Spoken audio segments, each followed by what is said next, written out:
One day, my daughter Laura and I were invited to my husband Kimball's parents' house for dinner.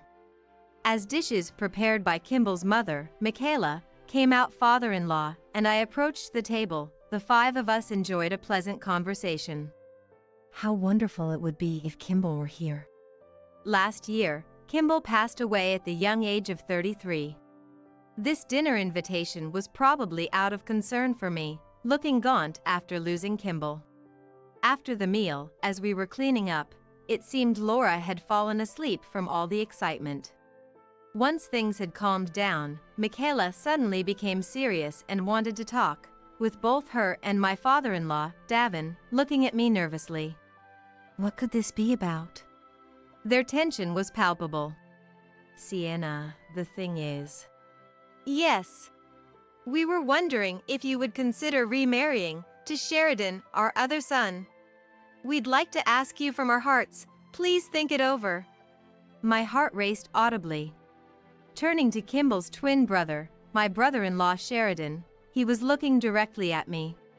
I couldn't hide my turmoil and felt as if I might faint. Sienna, could we talk in private? Yes. Sheridan led me to the room Kimball once used. Entering timidly, I saw the model kits and figurines Kimball loved as a child still there. Kimball. I became nostalgic, remembering the early days of meeting Kimball in college and visiting this room. I have something I need to say. What is it? I'm sorry, I knew. Sheridan's confession begins a remarkable story surrounding me and the twin brothers. I am Sienna, 32 years old. My husband Kimball, who was 2 years older than me, passed away last year. He was slowly taken by a disease that progressed quietly. He was only 33 years old. I could never have imagined that he, a diligent researcher at a pharmaceutical company, would face such a fate. He was always eager to help others, striving to be useful to someone, to save lives. The cruel twist of fate was something I could hardly come to terms with. After all, one day, my daughter and I were suddenly left alone in this world, just the two of us. For anyone, there is no certain tomorrow. Yet, I can't help but ask, why? There will never be another tomorrow with Kimball in my life. A year has passed, and his room remains as it was that day. Even now, it feels like the warmth of his fingers at the last moment is still in my hand. With trembling hands and a quivering voice, I embraced the soul of the person who left me behind. Now, everything in daily life has changed, but what hasn't changed is this ring on my left hand and my feelings for Kimball. Touching the ring, I vividly recall the scenery of that day. Kimball. Tracing my finger over the photo of us two, propped up on the living room shelf. A photograph taken in the blue sea of Hawaii in early summer. A vibrant world alive with fish of every color swimming dreamily overhead. To love and be loved by someone as I was by him, I doubt will ever happen again in my life. My tears have dried up. No matter how much I long for it, the person I love will not return to this world. With time, the vividness of my sorrow grows, and I embrace these painful memories. My encounter with Kimball was back in our college days. Working part-time at a bookstore, Kimball was a senior, and I was a junior. But it was Kimball who confessed first. I like you. I want us to be together. That scene is still painfully etched in my heart. I was immediately drawn to Kimball, who was as bright and vibrant as the sun. Even though I was younger, I loved to laugh, cry, and get angry. Watching Kimball's ever-changing expressions and frolicking together was something I cherished. The day we first held hands, the day we first kissed. All the joys of my life since meeting Kimball were shared with him. Soon after, our relationship developed, and shortly after graduating from college, we got married and our beloved daughter, Laura, was born. But about 10 years into our marriage, Kimball suddenly fell ill and became someone who would never return. Why didn't I notice Kimball's illness? I only found out about his illness a month before he passed away. The regret is immeasurable now. In hindsight, there were many signs. He lost his appetite, visibly lost weight, and his complexion worsened. But he always said, "I'm just tired from work," never letting me or Laura suspect anything. Until his last day, he was as gentle as ever, unchanged. I lower my eyes, remembering Kimball's last gaze and smile. Behind my closed eyelids, I see a field of great blossoms and the fresh greenery of spring. In the bright spring sunlight of 10 years ago, we were united. I regret not noticing Kimball's illness and couldn't recover for a long time. I'll probably never forgive myself. I became a recluse, sometimes unable to step outside. But there was still something left for me. I have my daughter Laura. And by my side were Laura's grandparents, my in-laws, and Kimball's twin brother, Sheridan. They had all dedicatedly supported me after Kimball passed away. After Kimball died, I started working as a medical administrator at a large hospital, leveraging my qualifications. Sienna, don't hesitate to rely on us. Michaela, I can't thank you enough. I'm truly grateful. This was genuinely how I felt. Davin and Michaela would pick up and drop off Laura at the childcare center without a single complaint and would feed her dinner on the days I came home late from work.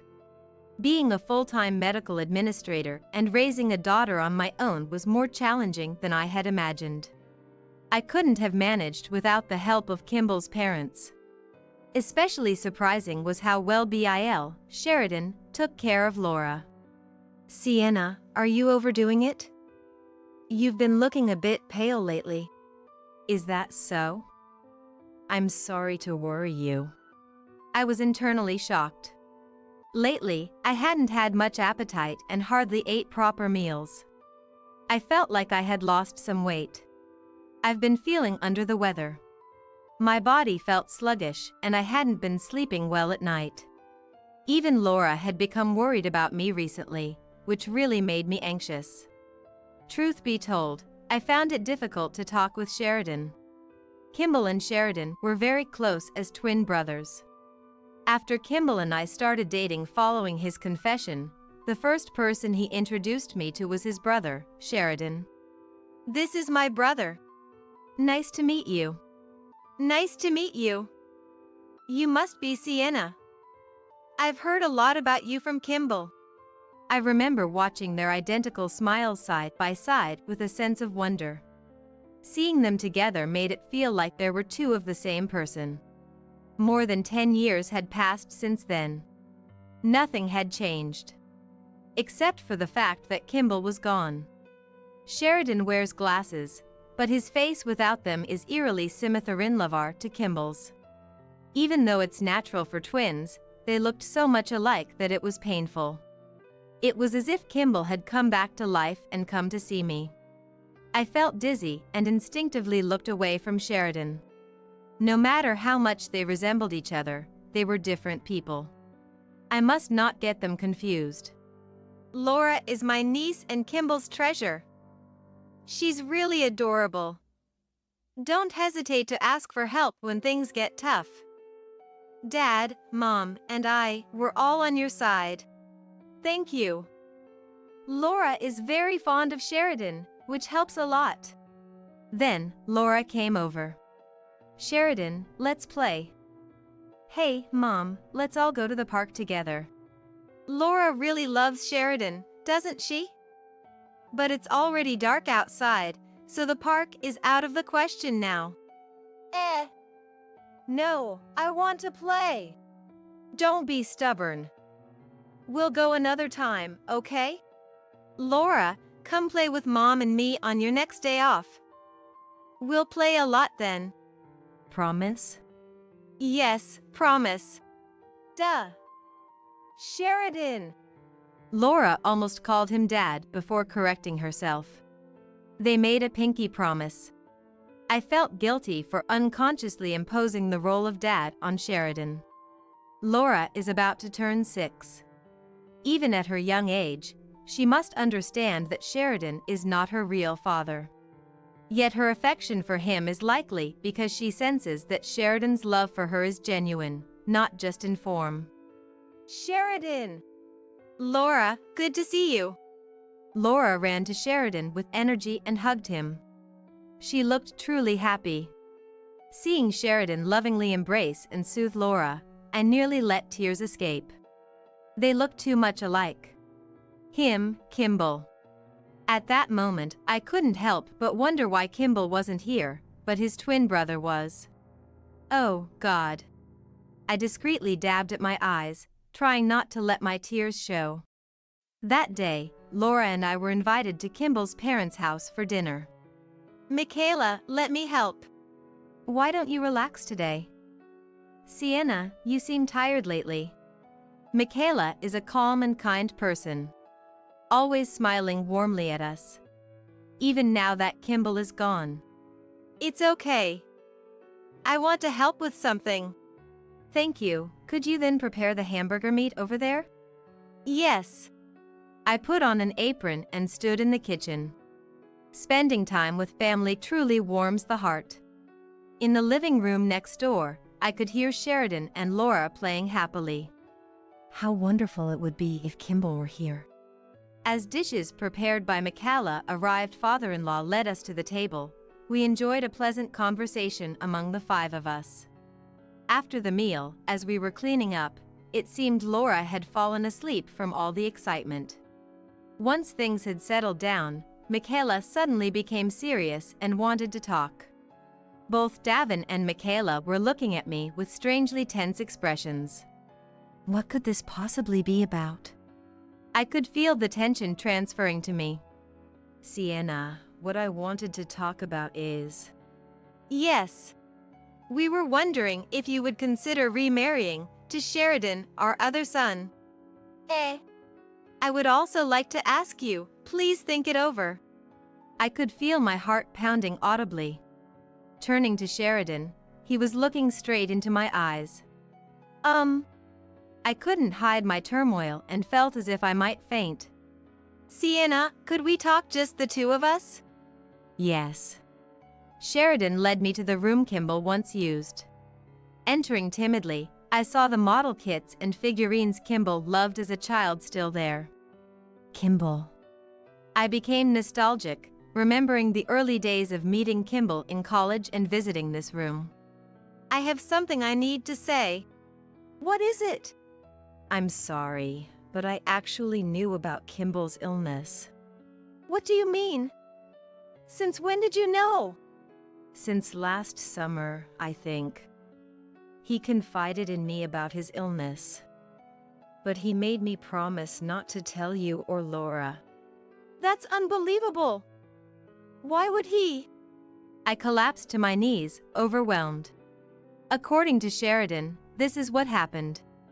About 2 years ago, Kimball started feeling unwell without a known cause and decided to see a doctor. Unnatural weight loss, jaundice, swelling, persistent fatigue, and a mysterious sense of malaise that wouldn't improve with rest. Then a serious illness was discovered. It was liver cancer. Afterward, he was transferred to a university hospital, but due to his youth, the progression was fast, and his symptoms hardly improved. Wanting to spare me, who is prone to worry, any mental distress, Kimball decided to keep his illness a secret until the very end. Initially, Kimball continued working while hiding his illness, but eventually reached his limit. He confided only in his parents and his twin brother, Sheridan, asking for their support in treatment. Kimball had told our parents and me, if anything happens, please take care of Sienna and Laura. Hearing that, my mind went blank. Sienna, would you marry me? The proposition was so sudden that I felt dizzy. How can you say that so suddenly? Was his request meant for me to marry him, or was it something else? Overwhelmed with confusion and turmoil, I realized I had started crying. It's too much. What about my feelings? Everyone is being so cruel. I should have been the one to know, and yet I was the only one who didn't. I can't stand this. I stormed out of the room. Sienna. Seeing me cry and run out of the room, my in-laws were shocked, but I couldn't stay any longer and took Laura home with me. Sheridan, who had followed me, was left dumbfounded, clutching his head. The next day, after receiving a call from Sheridan, I hesitated but decided to meet him for a talk after work. It was at a stylish cafe not far from my workplace.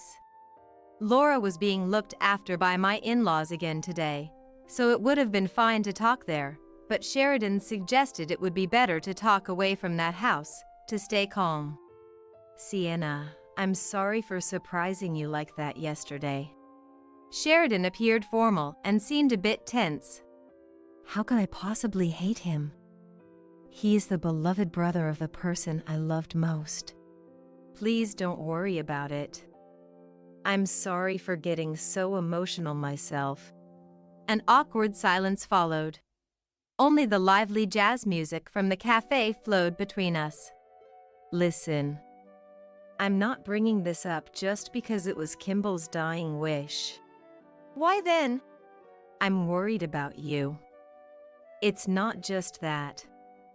You were the only one my brother ever loved. We have a duty to protect you. A duty? Sheridan's voice was calm, filled with a gentleness as if soothing a small child. I'm really worried about you. Sienna, haven't you been feeling unwell lately? No, that's not it. My parents noticed you've become thinner and seem to be forcing yourself to act cheerful, and they're worried. I was surprised. That was exactly right.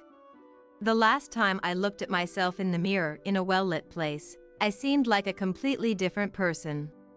My cheeks were hollowed, my skin had lost its luster, and I was terribly thin. Maybe I've been too desperate to live after Kimball passed away, pretending not to notice. I was shocked. I hadn't realized how much I had changed until someone else pointed it out. So my parents thought, no, it's presumptuous to say to save you, to help you feel better. They wondered if marrying me, someone who resembles Kimball, might help. Even so, there was something forced about that marriage. But marriage isn't a charity. Of course, it's not. This isn't charity. I myself want to do this. What do you mean? After a moment of silence, Sheridan revealed something shocking. I've liked you for a long time. I was speechless at the sudden confession. It all started from something trivial. Sheridan looked out the window, reminiscing about the past. He began to talk about a prank from when he and Kimball were in college. When Kimball was a college student, he worked at the same bookstore as I did, and Sheridan worked part-time at a nearby cafe. As a typical twin prank, they sometimes switched places, working at each other's jobs. At that time, Kimball and I weren't dating yet, and Sheridan had feelings for me, but Kimball was the one who confessed his feelings first. I'm sorry for keeping quiet all this time. I had no idea. When we switched, we'd change our hairstyles, and I wore contacts. I see. I had no clue they were pulling such pranks. Without realizing it was Sheridan who had switched places, I found myself acting oddly towards him as Kimball, and I almost couldn't help but smile at the absurdity of it. Though I had heard back then about the twin brother. My feelings for you haven't changed. Sheridan's eyes were looking straight into mine. Sheridan. His earnest gaze made my heart flutter. Has he really been thinking of me for over 10 years, since our college days? What should I do? I looked down at my iced tea in my hands. Of course, I'm not asking for an immediate answer. Take your time to think about it. I nodded silently. It was clear that Sheridan's feelings were genuine. I was sure of it. We should go to the hospital. Sheridan was actually a doctor. However, since internal medicine wasn't his specialty, he recommended a different internal medicine clinic than the one he worked at. He had been worried about my unusual thinness since Kimball's death, but he knew that not all causes could be attributed to mental stress alone. He also had Kimball's situation in mind. It's not impossible for someone young to have a severe illness progress unnoticed. He had thought it best to get checked at a major hospital. Yes, you're right. If something were to happen to me, Laura would undoubtedly be the one to suffer the most. I agreed to get the causes of my rapid weight loss, lethargy, and insomnia examined at the hospital. 10 days later, the tests showed that there were no internal medical issues. The doctor suggested that mental stress might be the cause, but is this really okay? With a vague sense of anxiety, I contacted Sheridan again to meet. It was a drizzly autumn day. Sheridan, having finished work earlier, offered to pick me up from the hospital in his car. Michaela had picked up Laura from the childcare center earlier and was taking care of her. Wanting to avoid making Laura anxious by overhearing any distressing discussions, we decided to talk at Sheridan's apartment instead of his parents' house. Stepping out of the car, Sheridan shared his umbrella with me, and we walked together to his apartment. Tall Sheridan tilted the umbrella to shield me. His height and the way he walks are so similar to Kimball's. They really are twin brothers. But there was a comfort in his presence that couldn't be explained by mere resemblance. Entering his apartment, I saw a tidy living room with minimal furniture and belongings. May I come in? Please. After a while, Sheridan served me warm cocoa to help warm up my chilled body. He seemed to be drinking coffee himself. Sheridan knows I don't like coffee. Remembering Sheridan's recent confession, I felt a slight ache in my heart, wondering if his feelings for me were genuine. Am I exploiting Sheridan's affection for me? Is he serious about remarrying his sister-in-law? As I pondered, Sheridan, who had finished his coffee, started speaking calmly. Earlier in the car, you mentioned that there were no internal diseases, but what about considering this? Sheridan was actually a psychiatrist. His suggestion to visit an internal medicine clinic first was a decision made because he was a doctor. I listened intently to Sheridan's explanation. According to Sheridan, the rapid weight loss, sleep disturbances, and episodes of anxiety I was experiencing could be symptoms of a mental health issue. A diagnosis couldn't be confirmed without a thorough examination and consultation, but given my current symptoms, it was a likely possibility. Now that you mention it, I realized there were indeed many things that resonated with me. Recently, I've been waking up multiple times at night, remembering when Kimball passed away, and sometimes when I'm in crowded places like trains or stations, I get episodes of hyperventilation and severe headaches. If you'd like, please come to my hospital next time. We have skilled doctors. If you're uncomfortable being seen by someone in the family, it's okay to see another doctor. Sheridan, thank you really. But I have something I want to ask. What do you want to ask? Why are you so good to me? To you, I'm just your sister-in-law. At that moment, Sheridan seemed deeply hurt. He sighed, took a deep breath, and said, Didn't I tell you before? I've always liked you. Even before Kimball and you got married. Sheridan missed his chance to express his feelings because Kimball confessed to me first, and after we got married, he suppressed his feelings. Suddenly, Sheridan hugged me. I like you. Sienna. Wait, let go. The warmth from his strong arms made my chest tight. I'm sorry, that must have startled you. Please forgive me. Sheridan quickly let go. No, it's okay. My heart is still racing. Is it because he resembles Kimball? Or is it something else?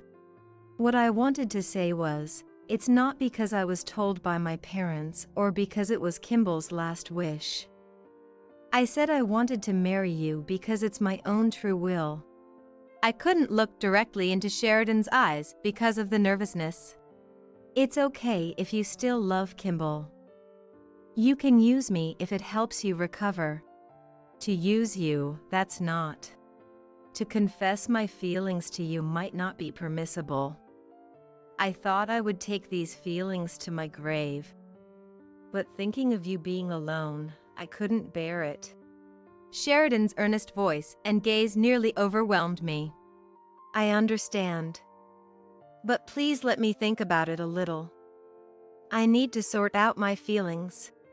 That night, after bringing Laura back from Kimball's parents' house, I fell asleep immediately due to exhaustion.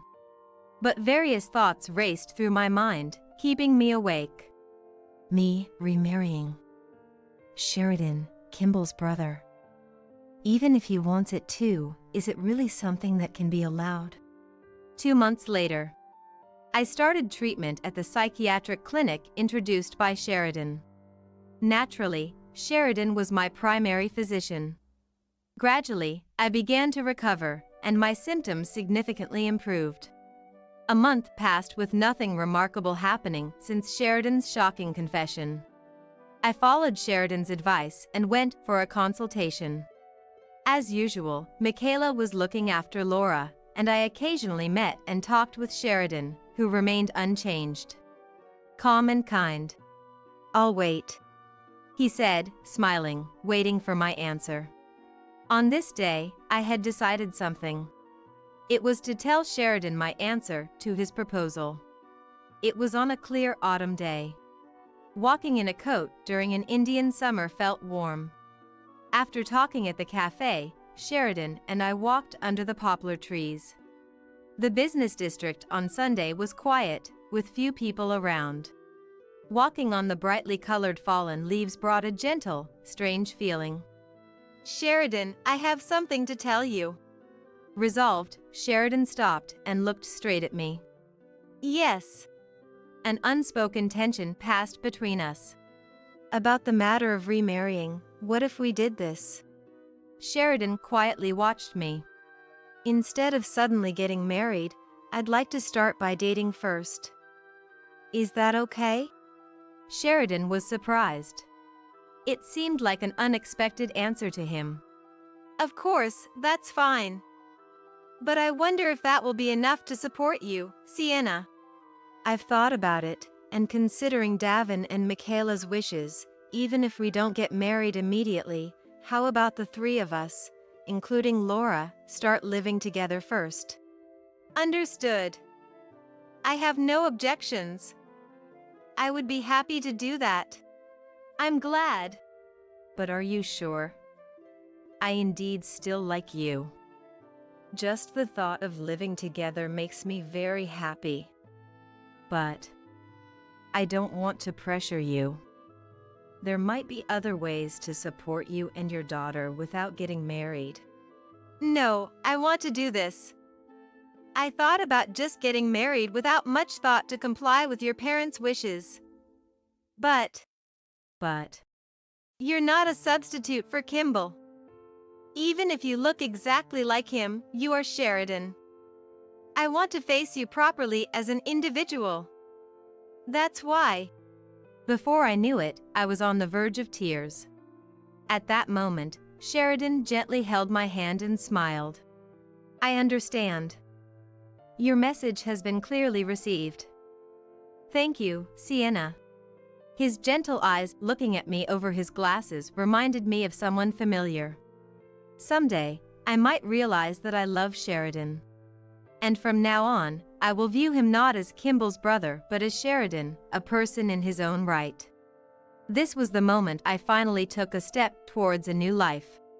When we told Sheridan's parents about our decision to live together, they were delighted to accept it. And so was my daughter, Laura. We get to live with Sheridan. Yay! That's right, Laura. We can play together every day from now on. Sheridan lifted Laura into the air as if she was his own daughter, proudly raising her towards the sky. By the next year, with the dedicated support of Sheridan and our family, my illness was completely healed. By then, the headaches and anxiety attacks had also disappeared. And then came the spring of that year. It was a light-filled afternoon, with cherry blossoms dancing in the spring breeze. On a holiday afternoon, as we were walking under the cherry blossoms along the river with Laura, Sheridan stopped on a small bridge over the clear stream. The delicate pink petals danced down, landing on our shoulders and hair. Sienna, will you marry me?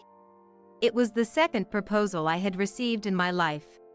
Without hesitation, I looked into Sheridan's eyes and answered, Yes. "Thank you, Sienna. I've decided to affirm and live through everything I've experienced in this life, both the hardships and the pains. From now on, too." This was my resolution. Tears were shining in Sheridan's eyes. He took off his glasses and wiped away his tears. "Sheridan, what's wrong?" "I will wipe away your tears for you." Laura, looking puzzled, wiped Sheridan's tears with a handkerchief. Thank you, Laura. Laura, from now on, Sheridan will become your real dad. Your other dad. While saying this, I too couldn't stop the tears quietly flowing. "Kimball, I've been proposed to by Sheridan. Can I be happy again?" I asked, looking up at the blue sky. That day, the three of us visited Kimball's grave. We carefully cleaned the tombstone and decorated the vase with flowers Laura had picked. Kimball was no longer with us. What would Kimball think about me being with his brother Sheridan? There's no answer. But Kimball will always be in our hearts. That much will never change. From now on, together with Kimball in our hearts, the four of us will live on. That summer, we held a small photo wedding in Hawaii, just the three of us. It being my second marriage, I wanted a small ceremony with just close family. Hawaii was also a place of memories I visited with Kimball. That year, Sheridan and I were blessed with a baby boy. And then another one the following year. I no longer hesitate. For the sake of those who love me, I will firmly hold Sheridan's hand and walk this path.